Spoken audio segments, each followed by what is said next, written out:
বৃষ্টি আটকাইয়ে দিত। আমরা বুঝতে পেরেছি আমাদের গুনাহের কারণে রহমতের বৃষ্টি বন্ধ করে দিয়েছো।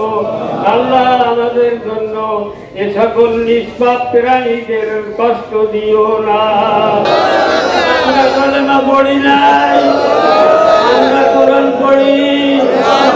কারণে গোটা দেশ আজকে পর্যদুস্ত, মানুষের হাহাকার, মাঠে ঘাটে ফসল আজকে বলা চলে শূন্যতায় পরিণত হয়েছে। আমরা মুসলিম হিসাবে জাতীয় ইমাম সমিতি বাগেরহাট জেলা শাখার পক্ষ থেকে আমরা আজকের এই সলাতুল ইস্তেসকা বৃষ্টি প্রার্থনার নামাজের আয়োজন আমরা করেছি। আল্লাহ পাক যেন আমাদের এই আয়োজনকে কবুল এবং মঞ্জুর করে নেন।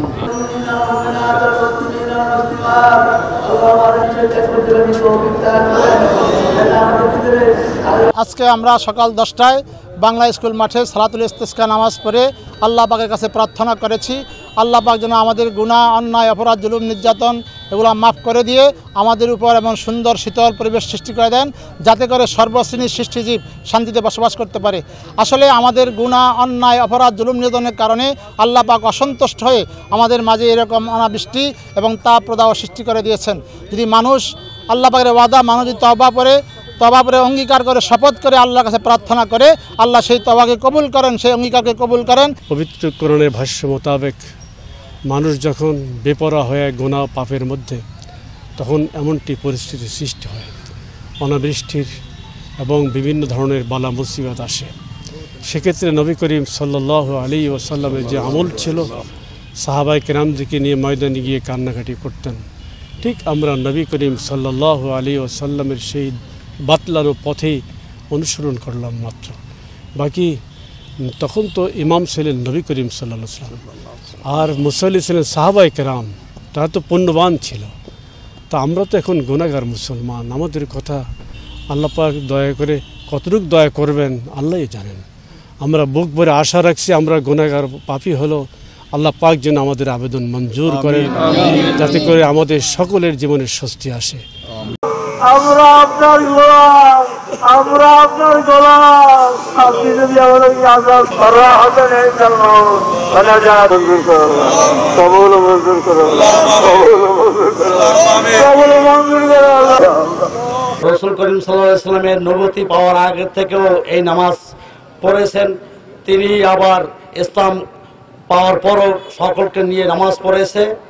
আমরাও এর আগেও আমাদের জীবনে 2-1 বার পড়েছি। আজকেও আদায় করলাম, শুকরিয়াতান আমরা উপস্থিত হয়েছি এবং নামাজ আদায় করছি। এজন্য বলছি আল্লাহুম্মা আমিন। আল্লাহ আমাদের দোয়াকে কবুল করুক এবং অতি শীঘ্রই তাপমাত্রা কমাই দেব এবং বৃষ্টি দিয়ে দেব, এই কামনায় করি। আমরা ইস্তেসকার নামাজ আমরা এইমাত্র আদায় করলাম। এটি আমাদের মহানবী হযরত মুহাম্মদ সাল্লাল্লাহু আলাইহি ওয়াসাল্লাম তার সাহাবীদের নিয়ে যখন অনাবৃষ্টি হইতো তখন আদায় করত। আমরা সেই সাহাবী এবং আমার আল্লাহর নবীর সুন্নাত আজকে আদায় করলাম। আমাদের বাংলাদেশের উপর থেকে একটি কঠিন তাপ প্রবাহ অতিক্রম করতেছে, তারই ধারাবাহিকতায় সমস্ত দেশের সাথে আমরা ঝালকাঠিবাসীও আজকে এই সরকারি স্কুল মাঠে ইস্তেসকার নামাজ আদায় করলাম।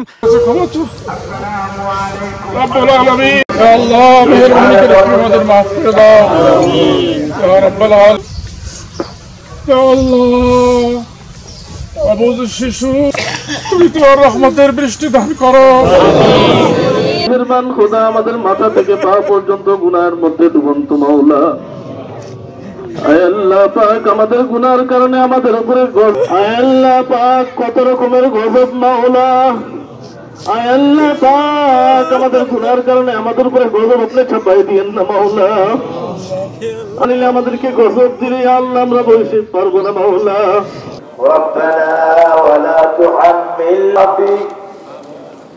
ربنا ولا تحملنا واعف عنا বৃষ্টি তোমার কাছে মাসুক চাই, আল্লাহ মাফ চাই। আল্লাহ দয়া করে আমাদের দোয়াকে কবুল করো, দোয়াকে দয়া করে কবুল করো। আল্লাহ আমরা তো গুনাহগার,